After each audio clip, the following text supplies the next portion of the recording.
masih di Islami Tindak dan hari ini kita sedang membahas tema azan kok jadi bahan debat sih? Masya Allah. Baik jamaah, kita akan melanjutkan pembahasan kita, tapi sebelumnya saya mau ajak dulu jamaah untuk nonton dulu tayangan berikut ini. Izin bertanya, Habib, tadi kan aku juga sempat nanya ke Ustadz Maulana nih. Ada beberapa orang ketika dikubur gitu misalnya, mayatnya itu tidak diazankan dulu gitu, tapi ada juga yang berpendapat bahwa harus diazankan dulu. Nah ini sebenarnya yang benar itu yang gimana sih? Soalnya banyak yang bilang ini kalau diazanin dulu bid'ah lah ini, tapi ini katanya sunnah. Nah ini mohon penjelasan biar nggak salah lagi guru Tafadhol. Baik. Izin Ustadz Maulana, Ustadz Syam, para pemirsa yang dimuliakan Allah Subhanahu wa Ta'ala. Satu hal yang indah ya di dalam fikih itu ketika ada perbedaan pendapat di kalangan para ulama. Ya kenapa? Karena masyarakat umat bisa memilih mana yang lebih kuat dan lebih mereka cocok. Ya. Terkait dengan azan untuk jenazah, ya baik itu sebelum dikuburkan maupun juga setelah dikuburkan. Kalau kita lihat dari 4 mazhab, dari 4 mazhab itu tidak mensunahkan itu.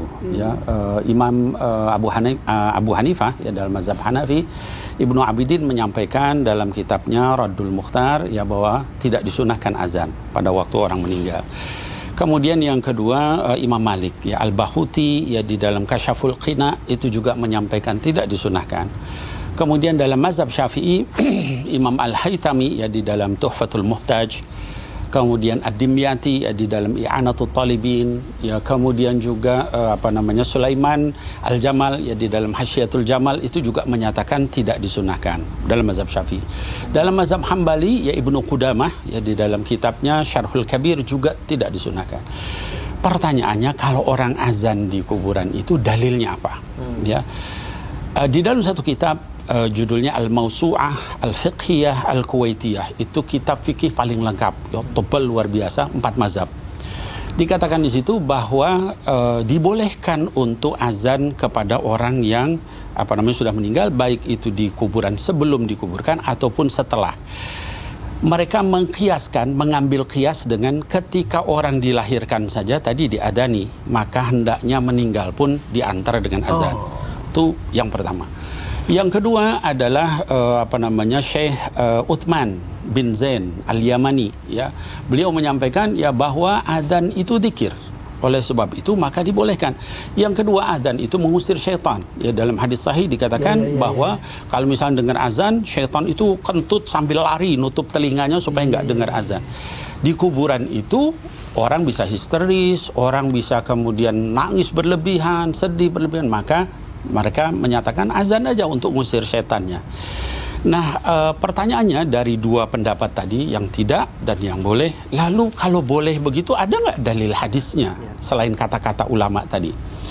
Ada satu hadis ya yang diriwayatkan oleh Imam Ahmad, hadisnya sahih, bahwa Nabi Muhammad SAW menghadiri satu penguburan seorang sahabat namanya Sa'ad bin Mu'adz radhiyallahu anhu arda. Kata Nabi Muhammad SAW, ini rijal salih, ini orang soleh luar biasa sampai arasy itu bergoncang. Tapi bumi itu menyempit ya kepada kuburan Sa'ad. Lalu Rasul SAW bertasbih dan bertakbir. Para sahabat nanya, ya Rasulullah, kenapa ini di kuburan kita tasbih dan takbir? Tadi disempitkan, tapi kemudian dengan tasbih dan takbir saya Allah meluaskan kuburan orang ini, Sayyidina Sa'ad bin Mu'adz ini. Nah, dari sini para ulama menyampaikan, karena ini ada beberapa hadis yang berikutnya yang menyatakan tidak ada orang yang selamat dari azab kubur gitu ya. Nah, para ulama menyatakan kalau tadi bahasa takbir dan juga tasbih itu bisa meringankan orang di azab kubur, azan itu juga isinya adalah takbir, maka dibolehkan begitu. Jadi ada 2 pendapat. Silahkan Mas Fikdat milih yang mana. Jadi deg-degan. Tapi terima kasih, Masya Allah penjelasannya. Nah, tapi aku selanjutnya izin bertanya sama Ustadz Maulana. Ustadz, bagaimana jika memang ada anggota keluarga yang misalnya pokoknya nanti kalau misalnya saya meninggal tidak boleh diazankan. Nah, itu bagaimana? Apakah nanti mayatnya akan mendapatkan siksa atau bagaimana? Penjelasan kalau misalnya tadi di gini, senada sama Habib Nabil tadi. Jadi kalau azan anak bayi itu yang di kanannya azan, yang di kirinya iqamah. Nah, kalau dikubur itu sebelum dikuburkan azan, setelah ditutup di iqamah.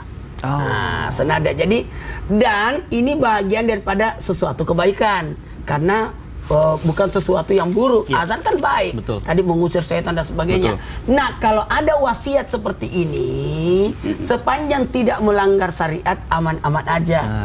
Tidak melanggar Karena wasiat kan, kalau saya mati nanti, jangan jual tanah di belakang. Kenapa? Bukan tanah kita, itu benar.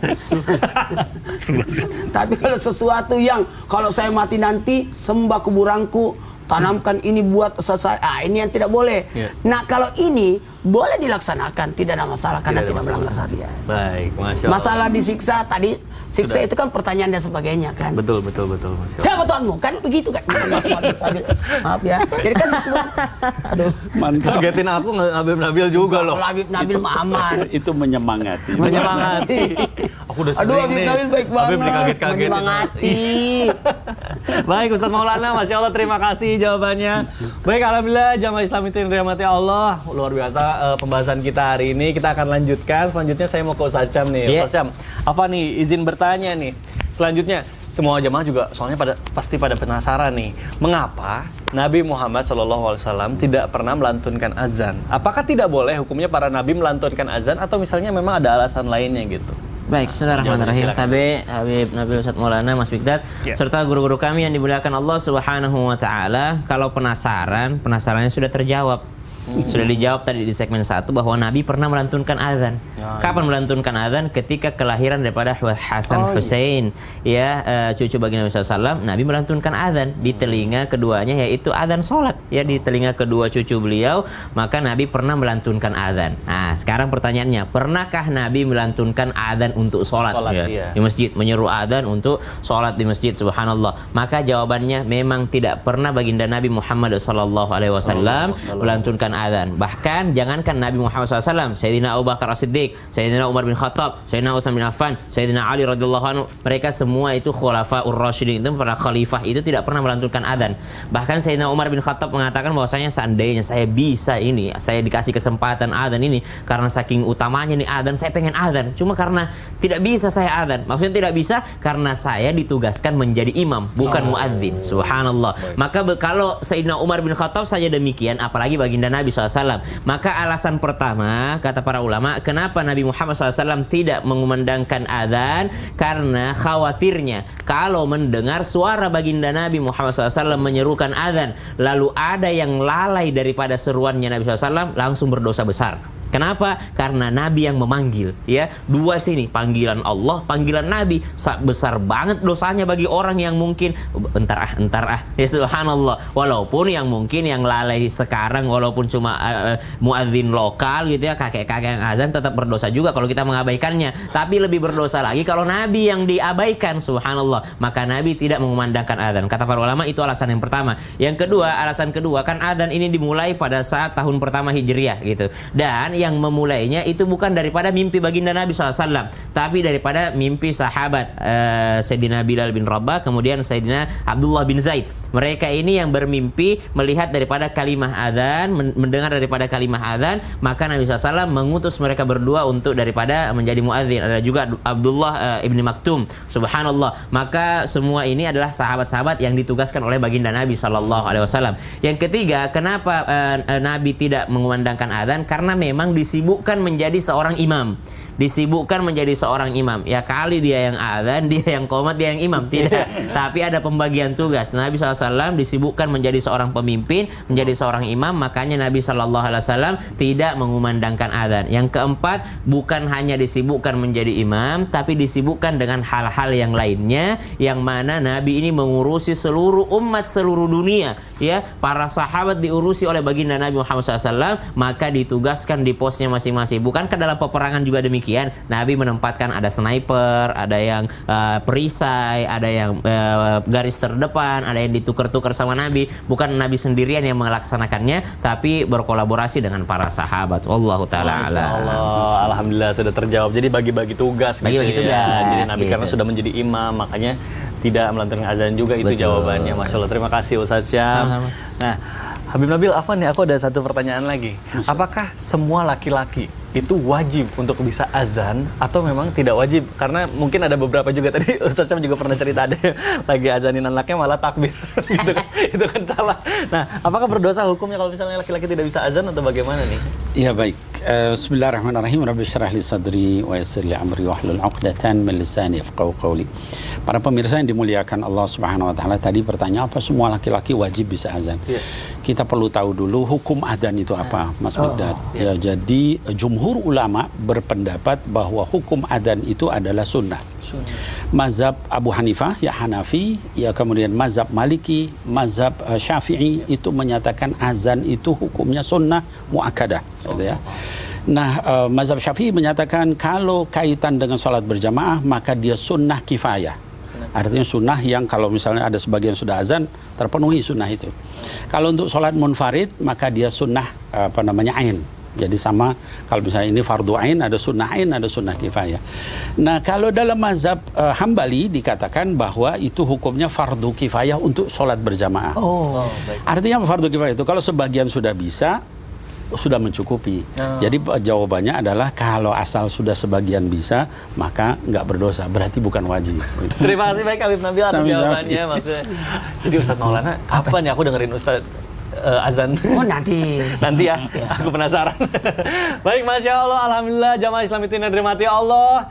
Kayaknya jamaah yang di rumah udah nggak sabar nih pertanyaannya pengen dijawab sama guru-guru kita. Makanya sekarang langsung aja kita masuk ke segmen Tanya Dong Ustadz. Kami semua tanya dong Ustadz. Baik, Masya Allah, tabarakallah. Terima kasih jamaah yang sudah mengirimkan pertanyaannya melalui sosial media Islam itu Indah. Langsung saja kita bacakan pertanyaan pertama. Ada Instagram dari @hamba Allah, baik tidak mau disebutkan namanya. Assalamualaikum Ustadz. Waalaikumsalam warahmatullahi wabarakatuh. Saya mau nanya nih, di kampung saya jika azan, ceramah atau sholat hari raya tidak menggunakan mikrofon. Padahal jemaah sholat Id itu banyak kalau tidak pakai mic. Jemaah yang di belakang tidak kedengeran. Nah, Ustadz ini beralasan kalau pakai mic atau suara dikeraskan nanti jadi ria. Sedangkan kalau azan pakai speaker ditakutkan jika ada yang sedang buang hajat mungkin ya tidak membalas azan jadi dosa. Apakah hal itu benar? Waduh, otak aku jadi muter-muter. Jadi gini, ada tiga pertanyaan di sini. Dari pertanyaannya ada tiga. Yang pertama, gimana dengan orang yang azan pakai speaker atau mikrofon? Apakah itu tidak ria? Orang menghindari keperbuatan baik karena takut ria. Sebenarnya dia sudah ria. Sudah ria, kenapa Ustaz? Jadi sebenarnya, mohon maaf, ibadah aja. Persoalan komentar orang itu kan jadi tidak usah terlalu dipikirkan. Yang penting niat kita. Ini malam niat kan. Yang kedua, mohon maaf tak menggurui kepada semuanya. Pahalanya orang azan itu semua yang mendengarkan itu dapat pahala. Apalagi kalau orang datang. Maka dia mengatakan yang mana lebih besar pahalanya? Imam atau tukang azan? Imam. Ayo. Bisa jadi yang berkata lebih mulia orang azan. Kenapa? Banyak mendengarkan. Oh, betul. Ada yang berpendapat gitu. Tapi tetap imam lebih karena Nabi sering mengimami. Yang ketiga menjawab azan. Bagaimana menjawab azan di toilet? Kan bisa di kode azan ke anunya. Menjawabnya. Nanti setelah keluar dari toilet baru jawab semua. Masya Allah, baik. Mudah-mudahan terjawab. Terima kasih Ustadz Maulana. Masya Allah, baik. Kita lanjutkan ke pertanyaan kedua. Ada pertanyaan dari Instagram @hamba Allah juga. Baik. Assalamualaikum Ustadz atau Ustazah. Waalaikumsalam warahmatullahi wabarakatuh. Dan host, alhamdulillah disebut namanya jarang-jarang. Nama saya tolong disamarkan. Baik, aman. Saya mau bertanya nih Ustazah, jika hari Jumat wanita mulai melaksanakan sholat zuhurnya, apakah tunggu selesai sholat Jumat, tunggu orang Jumatan selesai maksudnya, atau selesai azan aja gitu maksudnya boleh langsung sholat? Soalnya banyak orang bilang tidak boleh wanita sholat zuhur sebelum orang turun sholat Jumatan. Tapi saya bilang kita itu harus sholat tepat waktu setelah azan selesai. Jadi saya ragu Ustadz atau Ustazah, yang mana yang benar? Nah ini mohon jawabannya Ustazah. Terima kasih. Mungkin ini akan dijawab melalui tausiah oleh Ustaz Syam. Silakan. Azan dulu dong. Ya, ada nanti segmennya. Ada segmen. Ada segmen. Ada. Tapi masih kita Aku penasaran. guru-guru kami Pengen ya? dimuliakan Allah Subhanahu wa taala. Kapan wanita sholat zuhur di hari Jumat? Ya. Subhanallah. Orang laki-laki sedang Jumatan di masjid, perempuan pengen sholat zuhur. Kapan ya benernya ya? Kalau nungguin orang pulang Jumatan khawatirnya telat karena ada juga khotib tidak tahu diri, ya khutbahnya panjang sekali, subhanallah. Sholatnya juga panjang sekali. Keburu tidur dia. Keburu ketiduran dia, khawatirnya mepet asar. Jadi yang disebut sholat tepat waktu itu selama masih di dalam waktunya, itu masih sholat tepat waktu namanya. Tapi ada namanya keutamaan sholat di awal waktu. Nah ini yang dikejar mungkin para wanita. Ustadz, kalau nunggu orang Jumatan, selesai Jumatan, kita udah nggak sholat di awal waktu lagi, gimana dong? Sedangkan selama ini saya istiqomah sholat di awal waktu. Maka subhanallah, semua muslimin harus mengerti di antara waktu sholat. Karena sholat itu wajib, maka hukum mengerti daripada waktu sholat juga wajib. Ya, karena sholat itu wajib, maka berwudu juga ikutan wajib. Karena nggak mungkin orang bisa sholat kalau dia tidak bersuci terlebih dahulu.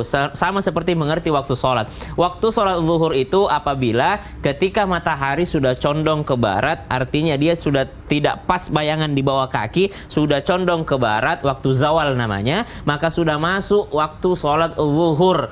Kalau sudah masuk waktu sholat zuhur, semua muslim maka sudah boleh melaksanakan sholat zuhur. Baik itu masih khutbah di masjid, ataupun sudah selesai daripada khutbahnya tadi, atau selesai sholat Jumatnya baru melaksanakan sholat zuhur, maka dua-duanya benar. Tapi kalau dikatakan yang mana yang lebih utama, kalau mau ngejar sholat di awal waktu, maka laksanakan pada saat sudah adzan kedua. Adzan kedua itu berarti sudah menandakan masuk sholat zuhur, maka silakan sholat zuhur para wanita di rumahnya. Yang kedua, ada juga keutamaan menunggu Jumatan. Apa keutamaannya? Mendengarkan daripada khutbah. Jadi seorang wanita bukan berarti dia tidak Jumatan, tidak mendengarkan khutbah. Dari rumahnya pun kita sudah dikasih kemudahan oleh Allah Subhanahu wa taala, yaitu ada speaker masjid. Kita bisa mendengarkan daripada khutbah Jumat. Maka ambil pelajaran daripada mendengarkan khutbah Jumat tadi, itu adalah termasuk di antara keutamaan juga. Masalahnya ada orang tidak mau sholat zuhur pada saat masih sholat Jumat, tapi tidak mau juga mendengarkan khutbah Jumat, sambil nonton TV, sambil main handphone misalnya. Orang lagi khutbah Jumat, kalau lagi khutbah Jumat dengarkan terlebih dahulu itu, kalau memang mau nunggu Jumatan. Nah cuman kalau dikatakan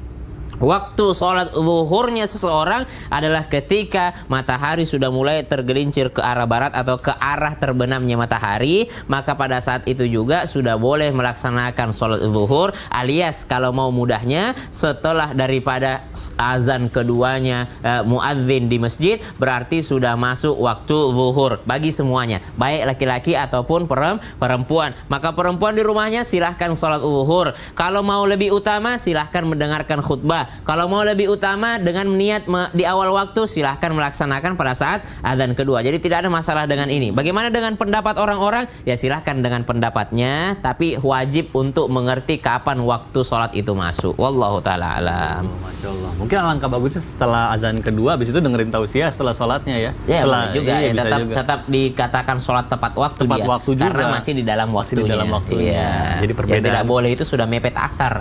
Iya. Maksudnya tidak boleh adalah waktu dia nunda. Betul, Masya Allah. Alhamdulillah, baik. Nah Ustadz, tapi aku ada pertanyaan lagi nih. Kadang aku sering dengar nih, misalnya ada yang azan itu diirama-iramain gitu, sampai akhirnya kadang ada yang falas juga, nggak masuk gitu suara sampai serak gitu. Nah Nyinggung itu saya. aku belum pernah ya dengar Ustadz Maulana azan, jadi tidak ada maksud menyinggung. Nah ini Tahu nggak kenapa suka saya azan kalau di luar kota? Kenapa? Supaya cepat selesai, karena saya kan soalnya pendek. Jadi ada yang azan Allahu Akbar, Allahu Akbar. Iya. Pendek. Tapi ada juga yang Allahu Akbar, Allahu Akbar. Kalau ini masih aman. Ada yang tidak aman. Yang tidak aman. Allahu Akbar. Apa yang membuatnya tidak aman? Nanti kita bahas setelah yang satu ini. Nah. Wah, Masya Allah, kalau Ustadz Syam sih masih aman-aman aja, enak gitu didengarnya. Nah, makanya mungkin nanti kita akan bahas lagi nih mengenai azan ini. Kita akan kembali setelah yang satu ini, tetap di Islam itu Indah. Jamaah, oh jamaah, alhamdulillah.